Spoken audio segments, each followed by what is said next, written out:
ఇంటికి ఎవరని నేనే మన నాపేదెవరు తగ్గేదేలే. అవునే అనిత అక్క పెళ్లి చేసుకొని పోతుంది కదా, అప్పుడు ఈ రాజ్యమంతా మనదే. చెల్లే ఫస్ట్ ఆ ఫోన్ కట్ చేయి. కట్ చేసిన. ఏంది అక్క ఫోన్లో ఏం మాట్లాడుతున్నావా నా గురించి? ఉన్న వాస్తవమే మాట్లాడతాను అక్క. రేపు పెళ్ళైతే నువ్వు పోతావు కదా. అన్ని ఇప్పుడు సంబంధం తీసుకొచ్చింది అప్పుడే ఓకే అయింది, నాకు పెళ్ళైంది, నేను ఇంట్లో నుంచి వెళ్ళిపోతాను నానే.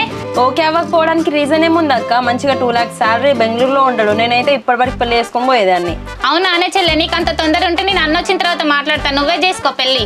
ఏం మాట్లాడుతున్నావు అక్క? రామరామ, నీకు వచ్చిన సంబంధం నేను ఎట్లా చేసుకుంటా అక్క? అక్క తర్వాతనే చెల్లె. లేదే చెల్లె, నీ తొందర చూస్తాంటే నాకన్నా ముందు నువ్వే చేసుకునేటట్టున్నావు. తొందర కాదక్క, నువ్వు పెళ్లి చేసుకొని పోతే నేను చేయాల్సిన పనులు కొన్ని ఉన్నాయి. నీ కథలు చూస్తే అర్థమవుతుందే చెల్లె. ఇంట్లో చూసిన సంబంధమే చేసుకుంటావో లేకపోతే నువ్వే ఎవరినన్నా ఇంటికి తీసుకొస్తావో. కృష్ణ కృష్ణ, ఏం మాట్లాడుతున్నావు అక్క? ఈ చెల్లె మీద ఆ మాత్రం నమ్మకం లేదా నీకు? ఇక్కడ వెన్నెల ఓన్లీ 1 piece. మనల్ని ఎవరైనా చేసుకోవాలంటే ఎవరికో వివచ్చంగా రాసి ఉండాలి.